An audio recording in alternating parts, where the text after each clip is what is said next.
Bienvenidos a Guerreros y Leyendas. ¿Listos para una inmersión profunda?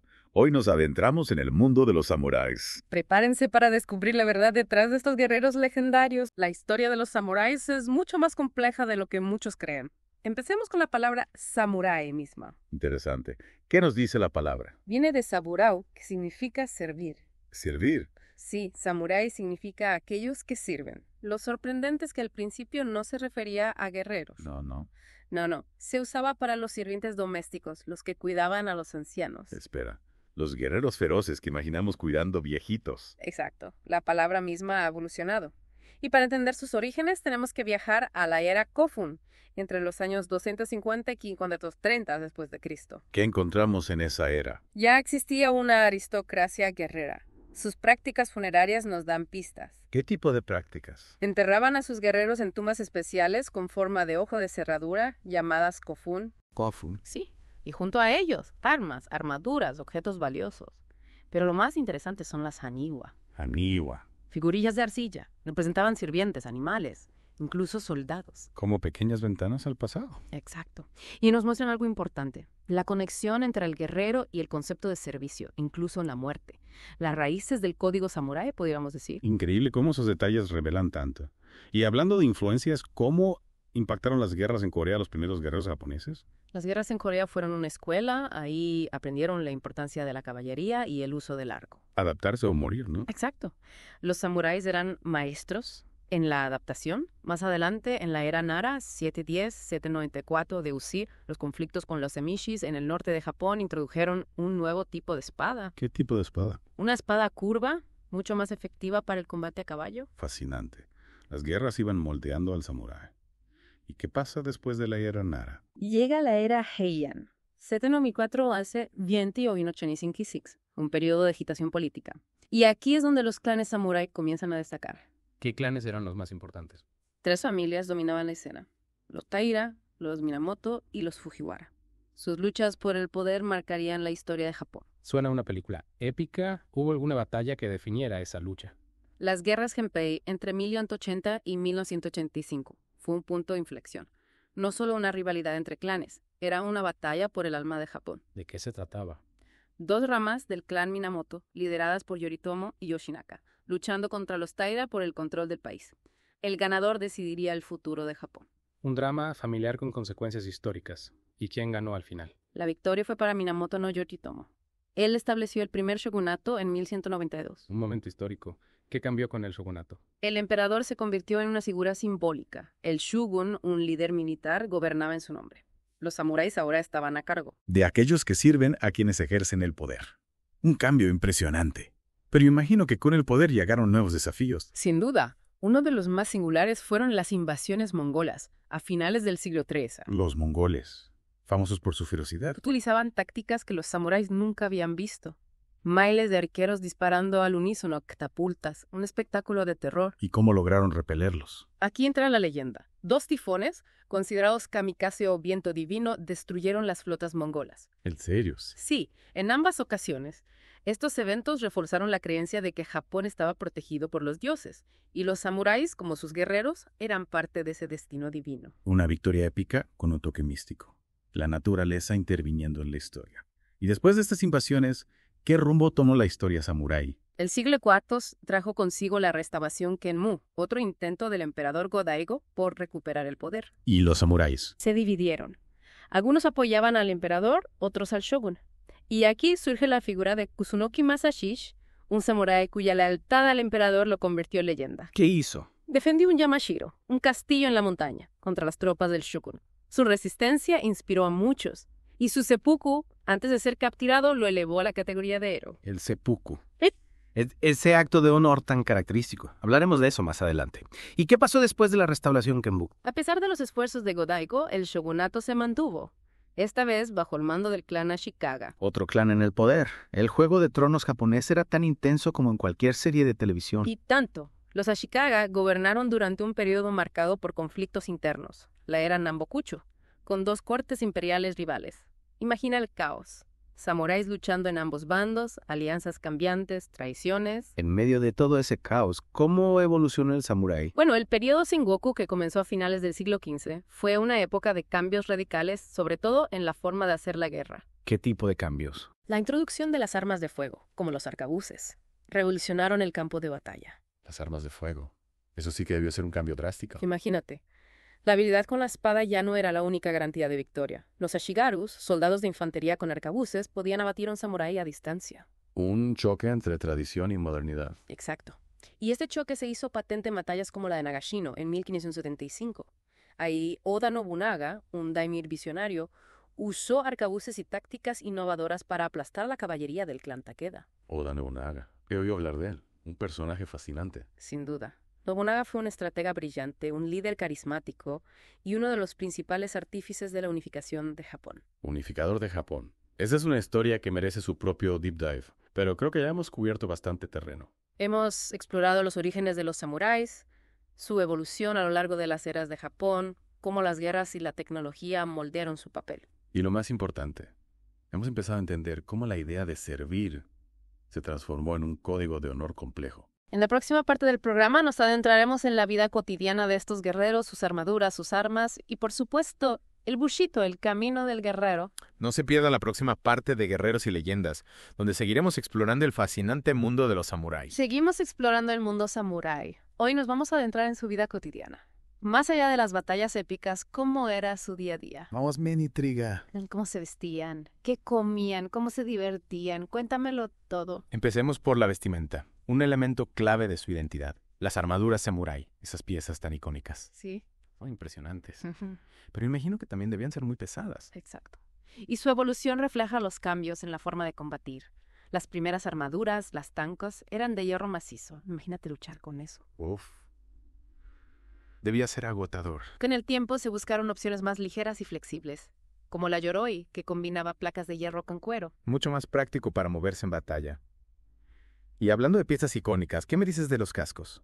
Esos kabuto con formas tan elaboradas. Los kabutos no solo protegían, sino que también intimidaban al enemigo y servían para identificar al guerrero en el caos de la batalla. Claro, como un emblema personal. Y algunas de esas máscaras, las joates, parecen caras de demonios. Exacto. El objetivo era infundir miedo, hacer creer al oponente que se enfrentaba a un ser sobrenatural. Psicología y estrategia en una sola pieza. Muy ingenioso.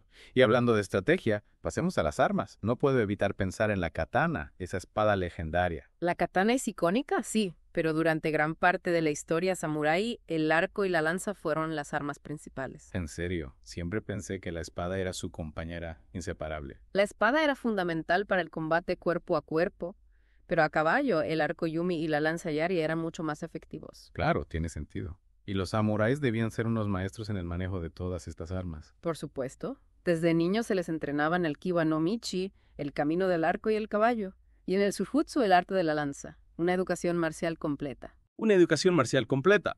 Y sin embargo, como mencionamos antes, tuvieron que adaptarse a la llegada de las armas de fuego. Exacto. Los arcabuces, aunque considerados por algunos como armas deshonrosas, terminaron formando parte del arsenal samurái. Un nuevo capítulo en la eterna lucha entre tradición y modernidad. Y hablando de tradición, no podemos olvidar el código ético que guiaba a estos guerreros. El Bushido. El Bushido, el camino del guerrero, un conjunto de principios que, en teoría, debían convertirlos en guerreros ejemplares. Lealtad, honor, coraje, justicia, compasión. Valores admirables. Pero, siendo realistas, ¿cuánto se aplicaban esos principios en la práctica? La historia está llena de ejemplos de guerreros que, a pesar de sus códigos de honor, cometieron actos terribles. Es cierto, el Bushido no era un código rígido, era una guía, un ideal. Y la historia nos muestra que la línea entre el honor y la crueldad a veces era muy delgada. Y en ese contexto, ¿cómo encaja el seppuku, ese suicidio ritual tan asociado a los samuráis? El seppuku era la salida más honorable para un samurái que había perdido su honor, traicionado a su señor, o simplemente prefería morir luchando que rendirse. Una muerte ritualizada, llena de simbolismo, les permitía morir con dignidad. Intenso. Es difícil de comprender desde nuestra perspectiva. Para entenderlo mejor, hay que considerar la influencia del budismo zen en la filosofía samurái. El Zen, ¿qué relación tenía con los guerreros? El zen enseña a buscar la iluminación a través de la meditación, la disciplina, la aceptación de la muerte como parte de la vida. Ya veo. Les ayudaba a afrontar la dureza de la batalla. Exactamente. A calmar la mente, controlar las emociones, prepararse para el combate. Pero la vida de un samurái no era solo batalla. También tenían hogares, familias. Eso es lo que me interesa. ¿Cómo era la vida familiar de un samurái? Vivían en casas tradicionales, minca, de madera y papel. La familia era patriarcal, con el padre como cabeza. Una estructura familiar bastante tradicional. Sí. Las mujeres se dedicaban al hogar y a los hijos. Aunque no luchaban, sí recibían entrenamiento en artes marciales, para defenderse ellas mismas y al hogar en caso de necesidad. Guerreras en la sombra, protegiendo el hogar. En su tiempo libre, ¿qué hacían los samuráis? Solo entrenaban. No solo, también cultivaban las artes. La poesía, la caligrafía, la ceremonia del té. ¿Un lado más refinado de estos guerreros? Eran hombres cultos. Su educación iba más allá de lo marcial. Eran grandes amantes de la naturaleza. Los jardines japoneses son una muestra de su sensibilidad. Es cierto. Esos jardines transmiten mucha paz y armonía. Un reflejo de la búsqueda de equilibrio interior, que también era parte de la filosofía samurái. Hemos explorado su vestimenta, sus armas, su código ético, su vida familiar. Una visión más completa. Y aún nos queda mucho por descubrir. En la próxima parte del programa profundizaremos en algunos personajes y eventos clave que marcaron la historia de los samuráis. Y llegamos a la parte final de nuestro viaje por el mundo samurái. Prepárense para historias épicas, batallas legendarias y personajes inolvidables. Suena emocionante. ¿Por dónde empezamos? Para entender su impacto en la historia de Japón, nada mejor que explorar la vida de algunos de los samuráis más emblemáticos. Empecemos con Oda Nobunaga, un visionario que cambió el curso de la historia. Nobunaga, el daimyo que usó los arcabuces para unificar Japón. Su historia es como una ventana a un Japón en constante transformación. Su ascenso al poder es fascinante. Comenzó como un señor feudal de poca monta, pero con astucia militar y habilidad para forjar alianzas, logró derrotar a sus enemigos y expandir su dominio. Un maestro del ajedrez político. Suena a un líder ambicioso y despiadado, dispuesto a todo por el poder. Nobunaga era un hombre de contradicciones. Impulsó la innovación, el comercio, pero también era conocido por su crueldad. Algunos lo ven como un héroe, otros como un tirano. Su figura sigue generando debate. Un personaje complejo sin duda. Y su muerte, si no me equivoco, fue tan dramática como su vida. Fue traicionado por uno de sus generales, Akechi Mitsuhide. Le obligaron a cometer seppuku en el templo Honshi. Traicionado por su propia gente. Un recordatorio de que el poder y la ambición pueden corromper incluso a los más grandes líderes. La historia de Nobunaga nos muestra que la lealtad, uno de los pilares del Bushido, podía ser tan frágil como una katana mal templada. A pesar de su final, Nobunaga dejó un legado importante, ¿no? Su legado lo continuó Toyotomi Hideyoshi, otro de sus generales. Hideyoshi, de origen humilde pero con gran ambición y mente estratégica brillante, se propuso completar la unificación de Japón. Dos figuras tan distintas, Nobunaga, el innovador despiadado, y Hideyoshi, el estratega que ascendía desde la humildad. Ambos contribuyeron a la unificación de Japón, pero desde perspectivas muy diferentes. Es un recordatorio de que la historia no la escriben solo los grandes nombres, sino también aquellos que trabajan en la sombra. Hideyoshi implementó reformas, impulsó el comercio y las artes. Bajo su mando, Japón vivió un periodo de paz y prosperidad. Pero Hideyoshi también tenía sus ambiciones expansionistas. Las invasiones a Corea fueron un capítulo oscuro en la historia de los samuráis. Las invasiones, a pesar de algunos éxitos iniciales, fueron un fracaso. Costaron la vida a miles de soldados japoneses. Un recordatorio de que la búsqueda de la gloria puede tener un alto precio. Y después de Hideyoshi, ¿quién tomó el relevo? Tokugawa Ieyasu, el tercero y último de los grandes unificadores. Un maestro de la estrategia y la diplomacia. Tras la muerte de Hideyoshi, maniobró para asegurar su posición de poder y se proclamó shogun en 1603. Con Ieyasu se inicia una nueva era en Japón, ¿verdad? El shogunato Tokugawa trajo un largo periodo de paz y estabilidad, el periodo Edo, un cambio radical tras siglos de guerras. Transformó el papel de los samuráis. ¿Cómo afectó este periodo de paz a los samuráis? Con la paz ya no se necesitaban tantos guerreros. Muchos samuráis tuvieron que buscar nuevas formas de vida. Algunos se convirtieron en administradores, burócratas. Otros se dedicaron a las artes, a la enseñanza. Y otros, los Ronin, se convirtieron en guerreros errantes. Una transformación de guerreros a civiles. Un destino irónico para quienes habían dedicado su vida a la guerra. Y esta transformación continuó durante el periodo Edo. El gobierno Tokugawa implementó políticas para controlar y limitar el poder de los samuráis. Su declive se aceleró a mediados del siglo XIX, con la llegada del Comodoro Perry y la apertura de Japón al mundo. Un evento que marcaría el inicio de la era moderna en Japón. La restauración Meiji en 1868 significó el fin del shogunato Tokugawa. El emperador volvió al poder. Los privilegios de los samuráis fueron abolidos. ¿Cómo reaccionaron los samuráis ante esta pérdida de poder? Muchos se resistieron. Algunos incluso se levantaron en armas.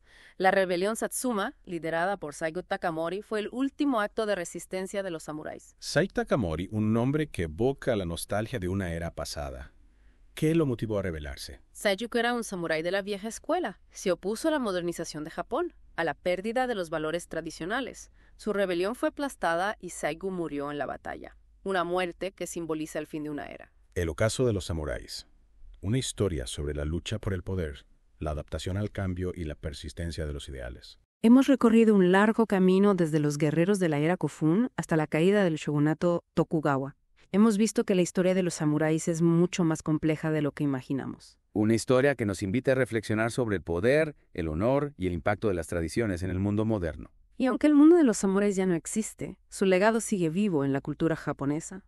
Hemos aprendido mucho sobre sus guerreros, su código de honor, sus batallas, sus dilemas. Una historia que nos recuerda que incluso las tradiciones más fuertes pueden desaparecer. Pero la esencia del samurái, su búsqueda de la excelencia, su disciplina y su entrega al servicio sigue inspirando a personas en todo el mundo. Gracias por acompañarnos en esta inmersión en el mundo de los samuráis. Esperamos que les haya gustado. No olviden suscribirse, compartir este episodio con sus amigos y dejarnos un me gusta. Hasta la próxima en Guerreros y Leyendas.